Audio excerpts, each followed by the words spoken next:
Well, that's pretty good, isn't it? How you doing? Welcome to Cooking While Drunk. I am your drunk.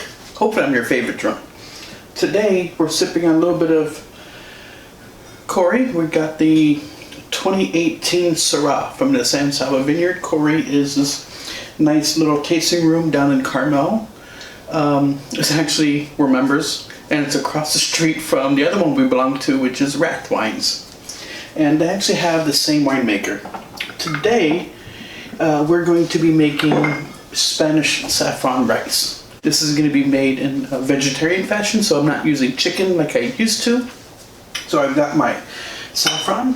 Saffron, as you know, is the world's most expensive item on the planet.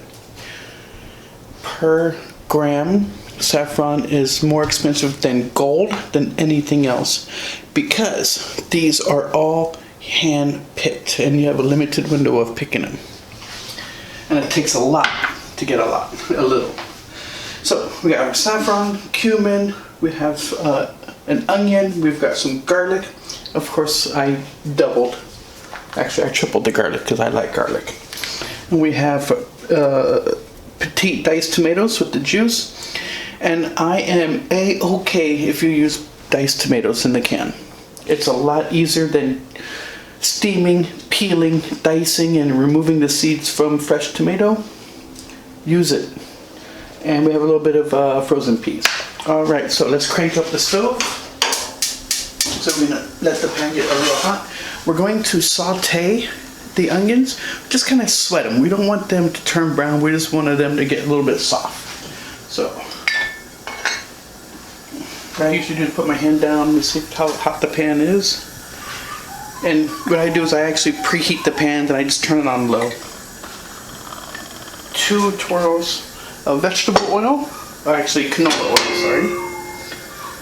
And you see it starts to shimmer, so I can turn the heat down a little bit.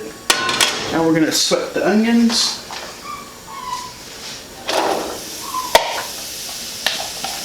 Yes, I'm not frugal, I just like getting every last little bit.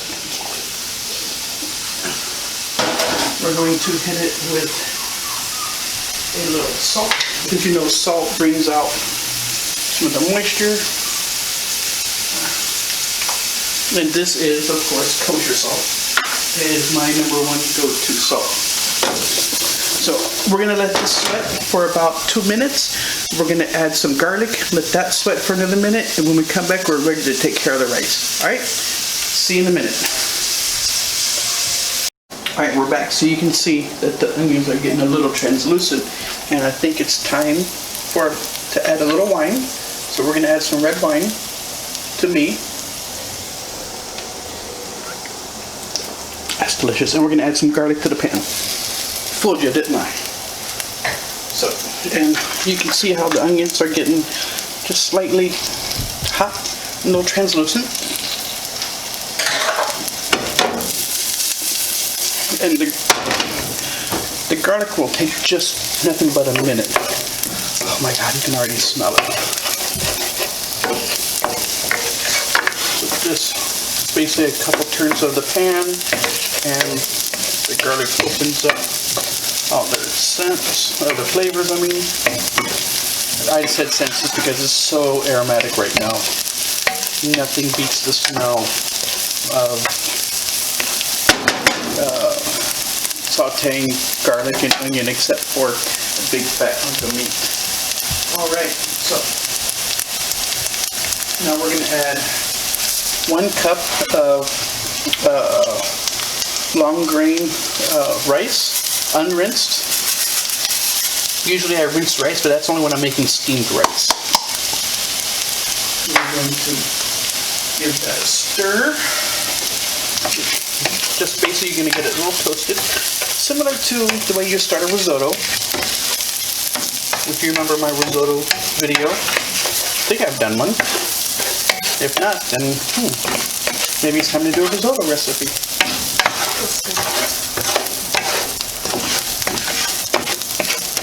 What? Sorry, my camera person was talking to me and I didn't know what she said. I think she said it's time for another drink. And all that gets toasty, I agree. And then I'll get the next ingredient. which will be tomato stock. I saw the diced tomatoes. Shut up, I'm not even drunk yet. Oop, excuse me. I tripped over something on the floor. Moogie, our dog. So you can kind of smell the nuttiness from the rice. So now we're going to add 1.5 cups of vegetable stock. Now you can use chicken stock or beef stock. I am using vegetable stock this time. And I'm using low sodium. I always, when it comes to the stocks, I prefer low sodium just because, you know, you always add salt to everything anyways, so I just feel it's easier that way to control the amount of salt. We're going to add our diced tomatoes. Give that a stir. Incorporate it all. Now we're going to grab our pepper mill on a fine grind. If you have one of those long wooden ones, you probably only need 3 or 4 turns, but this is the short one. There we go. Now I like pepper, so.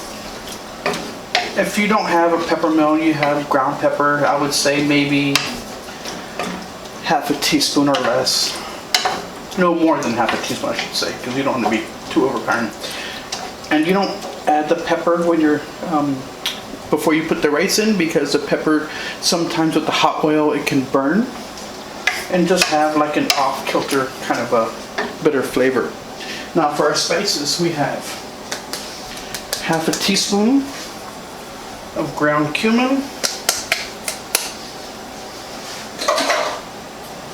and our saffron, and you're going to use the water and all.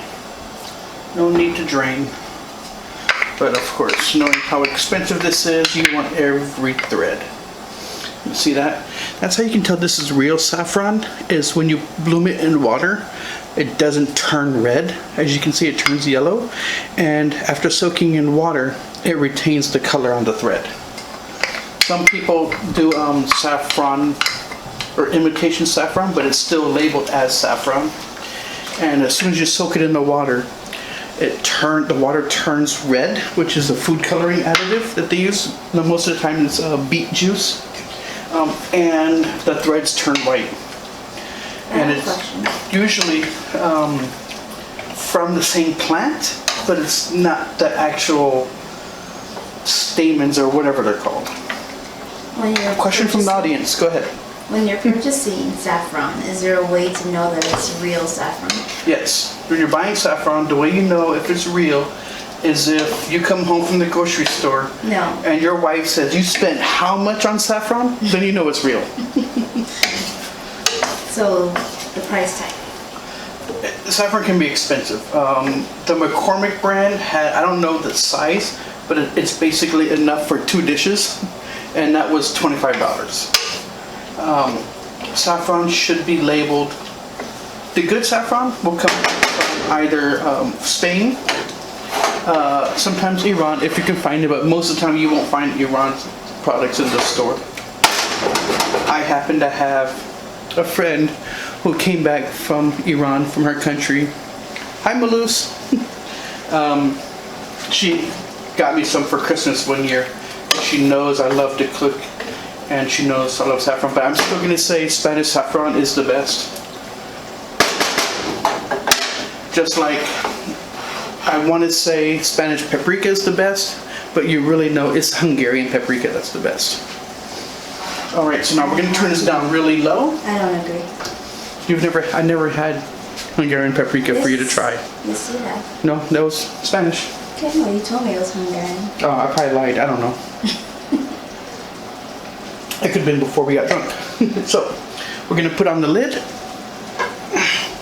So I turned the heat down low. And you're going to let this cook for about 20 to 30 minutes. You don't want to keep picking on the lid. So if you want to turn it down low, just like you're cooking rice, because you want to get too gummy. But when you can kind of see when the liquid starts to evaporate, and if it gets too dry, just add another splash of liquid. You can add water or your stock. But you don't want to keep opening the lid and checking it, because otherwise it won't cook. It'll just kind of get gummy. All right, so while you guys are watching this video, I'm gonna pour myself another glass of wine from Corey. Beautiful color.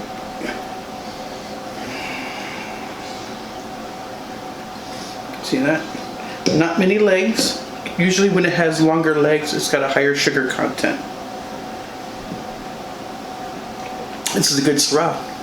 I highly recommend, if you ever make it out in Carmel, go visit Corey. All right, see you guys in a little bit. See you in about 20 minutes, and your time, that'll be about 30 seconds. All right, so it's been about 20 minutes. We're just gonna hit a little bit of salt.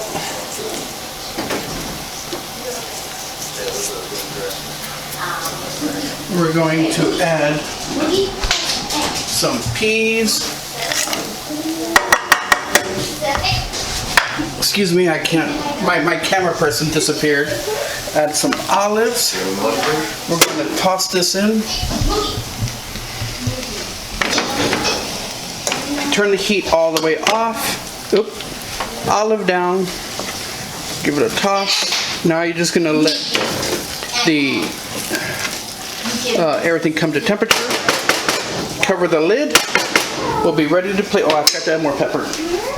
So here we go. A couple of turns of black pepper. This is my lazy one.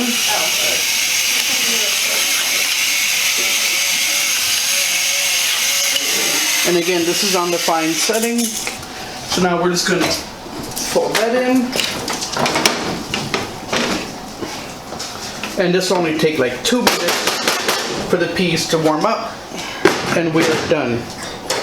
So that's it. I guess I need more. Oh, hey, I didn't know you were recording already. All right, just kidding. Oh, I got wine in my bowl. That was corny, I get it. All right, so we're about done. We're gonna bowl it up.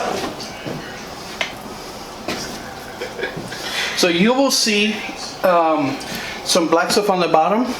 I scrape that for last, because that is the black bits. Anytime you get like a good paella, that is the best part. So if you get a little bit of black spots, don't fret, don't get mad, don't scrape it off. Put it in a container, send it my way. All right? So this is Spanish saffron rice. Yes, it's a little unorthodox because I do add olives. I got that from my grandmother, which is on my Spanish side. I got the peas because that's how my mom does it. But I added a ton of garlic because that's what I like. All right? Thank you guys for watching. This is Cooking While Drunk. Cheers.